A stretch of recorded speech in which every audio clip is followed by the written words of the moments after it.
할렐루야. 살아 역사하시는 하나님, 어제나 오늘이나 영원토록 동일하신 하나님, 주의 말씀대로 이루시고 성취하시는 그 놀라우신 역사가 오늘 이 아침에 우리 삶 가운데 펼쳐질 것입니다. 성령 하나님을 의지하고 오늘도 믿음으로 걸어가는 이 아침 되길 원합니다. 12월 5일 화요일 아침 예배 성삼위 하나님께 올려드립니다. 오늘 하나님의 말씀은 히브리서 11장 1절부터 12절까지입니다. 히브리서 11장 1절부터 12절까지입니다. 믿음은 바라는 것들의 실상이요 보이지 않는 것들의 증거니 선진들이 이로써 증거를 얻었느니라. 믿음으로 모든 세계가 하나님의 말씀으로 지어진 줄을 우리가 아나니 보이는 것은 나타난 것으로 말미암 된 것이 아니니라. 믿음으로 아벨은 가인보다 더 나은 제사를 하나님께 드림으로 의로운 자라 하시는 증거를 얻었으니 하나님이 그 예물에 대하여 증언하심이라. 그가 죽었으나 그 믿음으로써 지금도 말하느니라. 믿음으로 에녹은 죽음을 보지 않고 옮겨졌으니 하나님이 그를 옮기심으로 다시 보이지 아니하였느니라. 그는 옮겨지기 전에 하나님을 기쁘시게 하는 자라는 하는 증거를 받았느니라. 믿음이 없이는 하나님을 기쁘시게 하지 못하나니 하나님께 나아가는 자는 반드시 그가 계신 것과 또한 그가 자기를 찾는 자들에게 상 주시는 이심을 믿어야 할지니라. 믿음으로 노아는 아직 보지 않는 일에 경고하심을 받아 경외함으로 방주를 준비하여 그 집을 구원하였으니 이로 말미암아 세상을 정죄하고 믿음을 따르는 의의 상속자가 되었느니라. 믿음으로 아브라함은 부르심을 받을 때 순종하여 장래 유업으로 받을 땅에 나아갈새 갈 바를 알지 못하고 나아갔으며 믿음으로 그가 이방의 땅에 있는 것 같이 약속의 땅에 거류하여 동일한 약속을 유업으로 함께 받은 이삭 및 야곱과 더불어 장막에 거하였으니 이는 그가 하나님이 계획하시고 지으실 터가 있는 성을 바랐음이리라. 믿음으로 사라 자신도 나이가 많아 단산하였으나 잉태할 수 있는 힘을 얻었으니 이는 약속하신 이를 미쁘신 줄 알았음이라. 이러므로 죽은 자와 같은 한 사람으로 말미암아 하늘의 허다한 별과 또 해변의 무수한 모래와 같이 많은 후손이 생육하였느니라. 아멘. 하나님의 말씀입니다. 믿음의 정의에 대해서 분명하게 기록되어 있는 말씀이 바로 히브리서 11장 말씀입니다. 믿음은 바라는 것들의 실상이며 보이지 않는 것들의 증거라고 말합니다. 또한 그 예로 아벨은 가인보다 더 나은 제사를 드렸고 에녹은 죽음을 보지 않고 옮겨졌으며 노아는 방주를 준비했습니다. 또한 갈 바를 알지 못하나 약속하신 그 길을 따라 나아갔던 아브라함과 또 노년에 잉태한 힘을 얻었던 사라를 통해서 많은 후손들이 생육하게 되었다라고 말합니다. 자, 믿음의 예시를 분명하게 듭니다. 믿음이란 무엇일까요? 또 믿음의 그 바라는 것들의 실상이란 것은 무엇을 의미할까요? 믿음이란 이 피스티스라는 이 헬라어는요, 신뢰, 진실성, 신용, 보증, 증명 등 다양한 용례로 쓰이는 단어입니다. 어떤 의미에서는 계약이든지 약정을 존중하는 행동으로서도 이 개념을 우리가 해석하고 이해할 수 있습니다.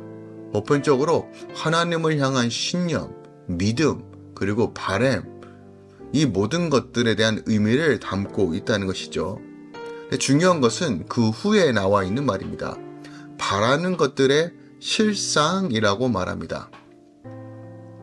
그러니까 믿음이란 소망하고 기대하는 것들의 실상이라고 정의를 내립니다. 그러니까 실상으로 번역되어 있는 이 단어가 어떤 의미가 가지고 있느냐? 밑에 놓다, 기초를 두다라는 뜻을 가지고 있는 단어를 포함하고 있는 단어예요. 즉 토대, 기초라는 의미를 가지고 있어요. 그러니까 문자적 의미 외에도 본질, 실체, 확신, 확고성, 보증이란 다양한 의미를 가지고 있는 단어가 바로 이 실상이란 이 단어입니다. 신약성경에서 오해만 나올 뿐만 아니라 바울 서신과 본서에서도 여러 번 발견합니다. 자, 그렇다면 이 실상이라는 의미를 어떻게 해석하는 것이 바를까요? 첫 번째로 확신이라고 해석할 수 있습니다. 믿음과 뒤로 물러나는 것이 대조를 이루고 있는 10장 38절을 근거로 하여 확신인, 즉 믿음은 바라는 것들의 확신이다 라고 해석함으로써 소망하는 것들이 확실히 이루어진다는 것을 의미한다 라고도 우리가 해석할 수 있어요. 두 번째로 보증이라고 해석할 수 있습니다. guarantee라는 의미를 가지고 있죠. 자, 보증이란 것은 어떤 의미가 있느냐? 소유권을 입증하는 의미를 가지고 있어요. 그러니까 믿음으로 바라는 것들이 보증된다. 즉 믿음으로 바라는 것들의 권리 증서, 즉 우리가 믿음으로 바라볼 때 하늘의 하나님께서 이것을 확실하게 보증하여 주신다라는 의미로서 우리가 이 의미를 해석할 수 있다는 겁니다. 세 번째로 이 실상은 현실화, realization이라고 보는 견해입니다. 즉 초대교회 몇몇의 교부들은 이 입장을 지지하였어요. 그러니까 믿음이 장래에 바라는 것들을 현실적으로 발생하게 해준다라고 생각하여 실상을 그런 방식으로 해석했다는 거예요. 네 번째, 실체라고 해석하는 것입니다. substance라는 의미를 가지고 있는 단어가 있는데 특별하게 킴 제임스 버전과 NEB 버전이 이 입장을 취하고 있습니다. 그러니까 실상이란 것은요, 한글 개역도 같은 견해를 가지고 있는데 이 견해에 따르면 믿음이란 아직 나타나지는 않았지만 바라는 것들이 실질적으로 확실한 것으로 붙잡게 되는 것을 의미하는 단어로서 실체라고 우리가 해석하고 또한 믿는다는 것이에요.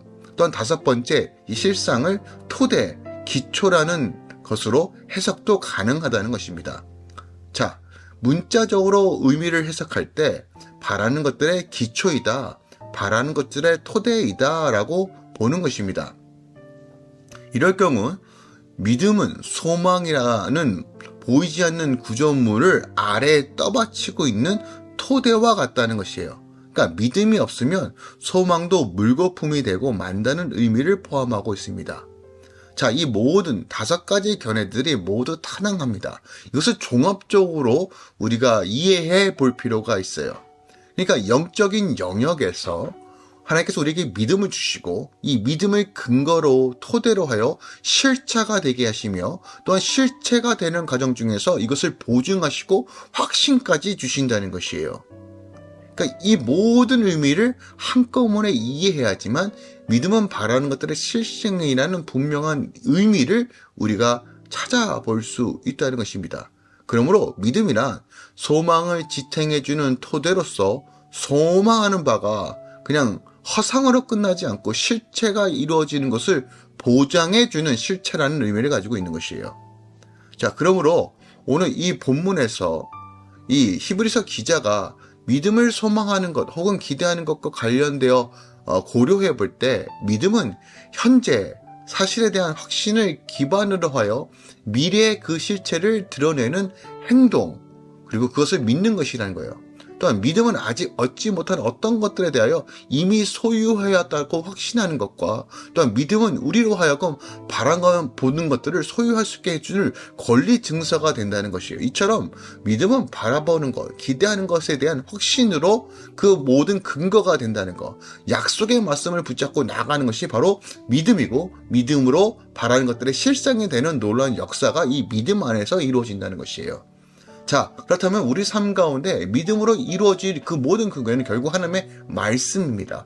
말씀대로 이루시고 성취하시는 하나님께서 믿는 자들에게 그 일대로 하늘의 뜻이 이 땅 가운데 이루어지도록 해주시겠다는 것이에요. 하지만 이 믿음이 발동되지 않으면 하늘의 것을 취할 수가 없는 것입니다. 오늘 몇 가지 예가 나옵니다. 아벨이 믿음으로 예배를 드렸다는 것이에요. 예배가 무엇입니까? 주님이 내 예배를 받으신다는 그 믿음에 근거하여 주님이 이 시간 나와 함께 하심을 믿음으로 근거하여 예배하는 거 아닙니까? 믿음으로 드릴 때 말이 하나님께서 받으신다라고 오늘 본문이 우리에게 말해주고 있는 것입니다. 가인과 아벨의 큰 차이점은 그가 이 예물을 받음으로써 주님께서 기뻐하신다는 그 근거 안에서 드려진 믿음, 예배. 우리 예배는 반드시 믿음으로 드려져야 합니다. 믿음으로 드려지지 않는 예배는 모든 것이 허상일 수밖에 없다는 것이죠. 두 번째로 오늘 에녹에 대한 이야기가 나옵니다. 특별하게 죽음을 보지 않고 갔다라고 말합니다. 자, 아담의 자손에게 직면할 수밖에 없는 죽음을 넘어서 죽음을 보지 않고 하나님 품으로 나아갔습니다. 무슨 말입니까? 믿음으로 사는 삶은 초월적 삶을 산다는 것을 명확하게 예시로서 우리에게 가르쳐주고 있습니다. 믿음으로 사는 삶은 죽음마저 이기는 삶을 사는 것입니다.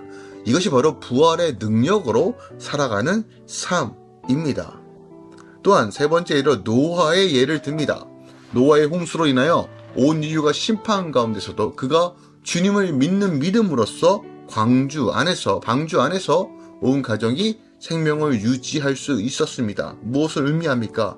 믿음으로 심판을 면하고 구원을 얻는다는 것, 하나님의 보호하심이 임한다는 것을 노아의 케이스를 통해서 우리에게 말씀하고 있는 것입니다.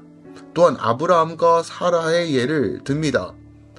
낙원의 같은 인생, 어디로 가야 될지 모르는 그 인생 가운데 믿음으로 반응하였더니 그의 삶 가운데 형통이 임하는 것입니다.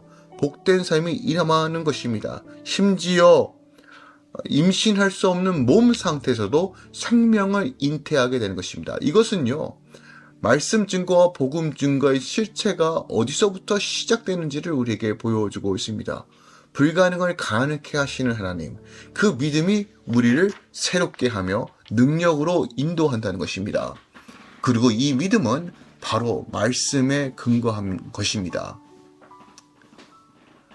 우리 삶 가운데 모든 것들이 비록 눈앞에 보이지 않는 많은 것들이 있다 할지라도 믿음으로 취할 때, 또 믿음으로 인내할 때, 믿음으로 바라볼 때 우리는 잠잠하게 하나님의 역사심을 목도할 수 있는 것입니다. 성숙한 성도란 하나님과 그분의 약속에 대한 믿음, 그 신뢰를 붙잡고 나가는 것입니다. 민수기 23장 19절입니다. 하나님은 인생이 아니시나니 시건치 아니하시고 인자가 아니시기는 후회가 없으시도다. 어찌 그 말씀하신 바를 행치 아니하시며 하신 말씀을 실행치 아니하시냐라고 기록하고 있습니다. 하나님은 반드시 말씀대로 행하십니다. 그러므로 이 말씀을 붙잡고 함께 기도하며 나를 성숙시키고 정말 믿음으로 취할 수 있는 그때로 인도하시는 거룩한 성령님을 의지하여 오늘도 함께 믿음으로 걸어가길 원합니다. 그러므로 믿음으로 걸어가는 모든 자들에게 삶의 변화가 이루어지고 확신과 구원의 감격과 세상이 주지 못하는 그 놀라움으로 충만케 채워주는 것입니다. 할렐루야 교회 모든 성도들을 축복합니다. 더 깊은 믿음으로 주님과 동행하며 다시 한번 믿음으로 세상 가운데 오늘도 주의 날을 세워가시길 예수 그리스도로 축원드립니다. 기도하겠습니다. 사랑하는 주님 감사드립니다.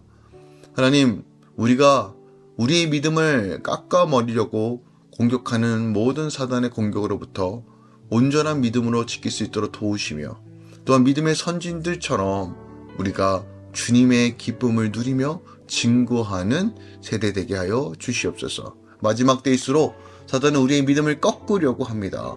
어떻게든 무너뜨리려고 합니다. 우리의 믿음이 꺾이면 우리의 생명도 끊기는 것입니다. 주님, 우리의 믿음이 온전케 될 수 있도록 성령 하나님 늘 계시와 지혜의 영을 부으셔서 하나님으로 풍성하게 채우소서. 이제는 우리 주 예수 그리스도의 은혜와 우리 하나님 아버지의 놀랍고 지극하신 사랑과 성령 하나님의 어떤 충만 역사하심이 이제부터 영원까지 함께 계시길 간절히 축원하옵나이다. 아멘.